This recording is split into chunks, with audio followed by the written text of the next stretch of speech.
The Junkertown Queen is Hero 28. Let me convince you why. Hello, what's up guys, Xenophi here and welcome back to the Xenophi channel. Today, I'll be detailing all of the reasons I believe that the Junkertown Queen will be the next hero. Before we jump into some more of the crazy speculation, let's start this video going over a timeline that we currently have regarding all the information over the Junkertown Queen.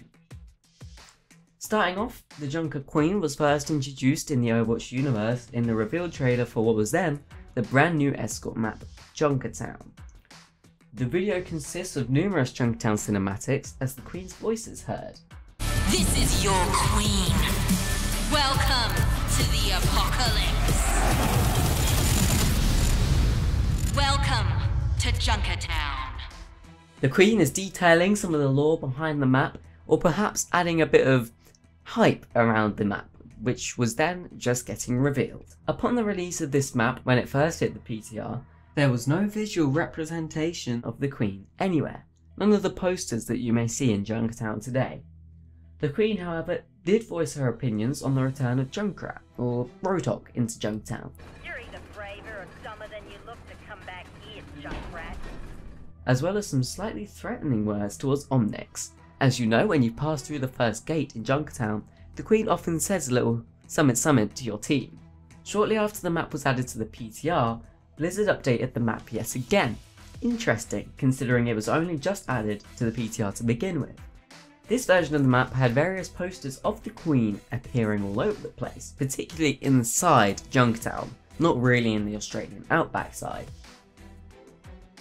The posters had a uncoloured but detailed poster or drawing of the Queen, giving us an interesting insight showing off the woman behind the voice. The artwork looks very similar to the concept arts of many other Overwatch heroes, just without the colour. This leads me to believe that the Junkertown Queen may very well be an upcoming hero, if not at least Hero 28. She bears a very deep resemblance to how Doomfist was eventually revealed. Doomfist started off as nothing but a name, a plot device in which the developers hadn't planned to make into a fully fledged hero. However, after seeing the community's involvement or hype over the character, they eventually released Doomfist as Overwatch's 25th hero. Similarly, the Queen started off as just a voice, again, a plot device for the map Junkertown, adding more context to the Junker Bros, Junkrat and Roadhog's life. But the community, similarly to how they reacted to Doomfist, got oddly invested in her character, wishing for her to be a playable hero at some point in the future. Think Doomfist and Lambani and compare it to the Junkertown Queen and Junkertown. The stories behind the potential releases bear very congruent. Most notably, the current Doomfist, the successor, was also teased back in the original Lambani map in the Lambani Heritage Museum. He appeared as a blacked out silhouette on a poster, which later became Doomfist concept art, as you can see on your screen. It's very possible that this will be the case for the Junkertown Queen as well. The art used in the poster will eventually become her concept art. At Gamescom in 2017, many of Overwatch's talent or content creators were invited to hop down to Cologne to stream with those behind Overwatch from Blizzard. In one of these streams, Rachel Day, senior effects artist for Blizzard, was accompanied by hit Overwatch streamer Queen E. In this stream, she was asked by the chat if the Junkertown Queen was to be more than just a voice, to which she replied, "That's very spoilery, but right now, she's just a voice." Okay, without any spoilers, Yeah. is Junkertown Queen meant to be just a voice, or should we expect more in the future? Ooh, that's very spoilery. That's a very yeah, I don't spoilery know, one, yeah. Captain Majaki. Right now, she's just a voice. The very fact that her answer would be very spoilery screams to me that there would be something to spoil. Furthermore, in the map preview, Jeff Kaplan said that they wanted to explore the other groups in Overwatch, like the Junkers, instead of focusing on Overwatch and Talon, which is the more traditional method so far. As of now, we've had 6 new heroes since launch. Anna, an Overwatch official, Sombra, Doomfist and Moira all being from Talon, as well as Brigitte, who has a very Overwatch heavy background. Seems to me like we are a little bit oversaturated in that Talon/Overwatch department at the moment.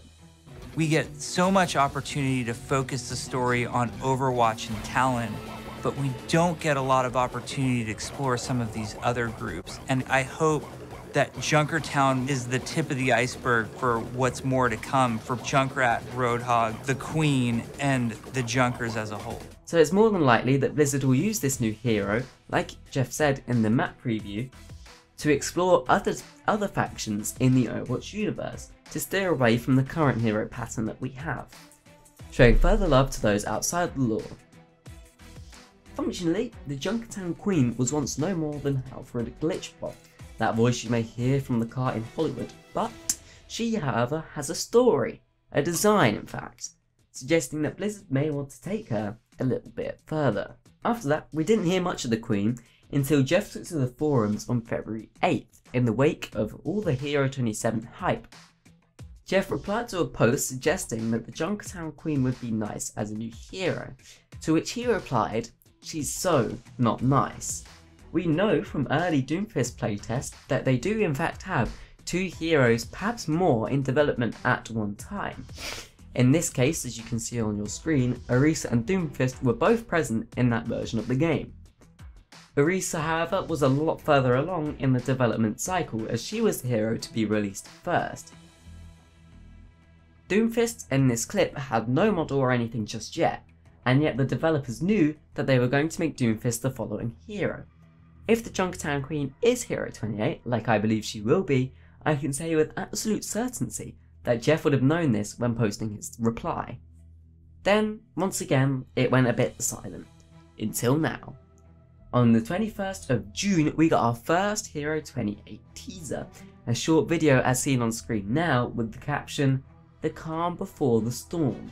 This teaser serves as evidence for many fan theories, including Hammond, Lucio lore, etc. However, the first teaser for a new hero has almost always been a red herring, something to lead you away from the actual point, or the actual hero in this case. Think the Doomfist attack on Barney, that led to Orisa's reveal, Operation White Dome and how Torbjorn's injury led to Brigitte's reveal, not Amrei Sarrioglu's. Both teasers, however, when you see the full picture, make sense, and do actually hint at the hero that we now know would have been Orisa and Brigitte. This teaser, that was revealed just yesterday, streams Hammond. The light above the poster just detailing over a monkey jumping through space. It's made to make you think that the next hero is going to be Hammond, and Blizzard are never that straightforward. However, slightly more in the shadows, you can see a poster, more Blizzard style here, presumably reading Scrapyard, with a mysterious silhouette which bears an uncanny resemblance to the Junkertown Queen. The Scrapyard is pretty much the home of the Junker Queen, and is the last segment of the map, Junkertown. The silhouette, only dimly lit as I said earlier, is definitely Blizzard's way of saying, hey look, a new hero. And for the reasons detailed in this video alone, I believe that the Junkertown Queen is Hero 28. Further fueling this theory, myself and a few friends hopped into a custom game after hearing reports that the Junkertown Queen's voice lines or audio cues have been removed from the map. To our amazement, they were. There's now no dialogue from the Queen across the map at all. Could this be a sign that they've either recruited a new voice actor, or that they wanted to avoid confusion down the road if someone was to play the Queen?